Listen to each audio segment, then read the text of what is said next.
Supreme কোর্টে বড় ধাক্কা খেল মমতা বন্দ্যোপাধ্যায়ের সরকার। বলতে গেলে লেজে গোবরে অবস্থা। 10,53,00,000 টাকা ক্ষতিপূরণ দিতে হবে মমতা বন্দ্যোপাধ্যায়ের সরকারকে। কি হয়েছে চলুন বিস্তারিতভাবে জেনে নেওয়া যাক। তবে তার আগে আপনাদের কাছে বিনীত অনুরোধ, ভিডিওটি ভালো লেগে থাকলে লাইক, কমেন্ট, শেয়ার এবং সাবস্ক্রাইব করতে একদম ভুলবেন না।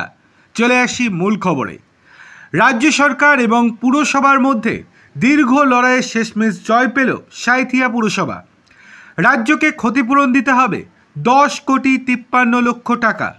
সুপ্রিম কোর্টের ঐতিহাসিক নির্দেশে উদ্যান তৈরির জন্য জমি অধিগ্রহণের প্রায় 39 বছর পর জমিদাতারা ক্ষতিপূরণ পেতে চলেছেন।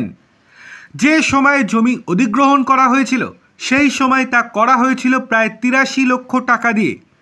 বর্তমানে রাজ্য সরকার 10,53,00,000 টাকা ক্ষতিপূরণ দেবে। 1986 সালে জমি অধিগ্রহণ করা হয়েছিল সাঁইথিয়ায় কমিউনিটি হল এবং শিশুদের খেলার জায়গার জন্য। গত বুধবার বিজ্ঞপ্তি দিয়ে জানিয়ে দিয়েছে রাজ্য সরকার ক্ষতিপূরণের বিষয়টি।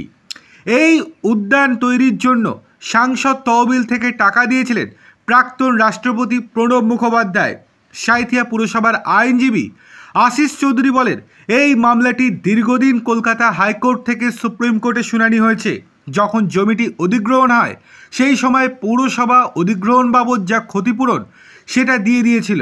তাহলে এখন কেন পুরসভা আবার নতুন করে টাকা দেবে?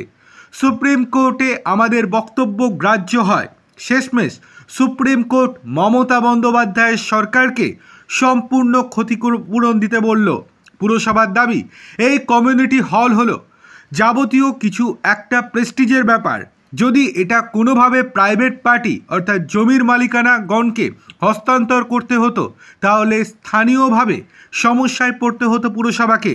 সাধারণ মানুষ যাদের ব্যবহার করতে পারে সেই জন্যই একটা বড় চ্যালেঞ্জের সম্মুখীন হতে হয়েছিল পুরসভাকে।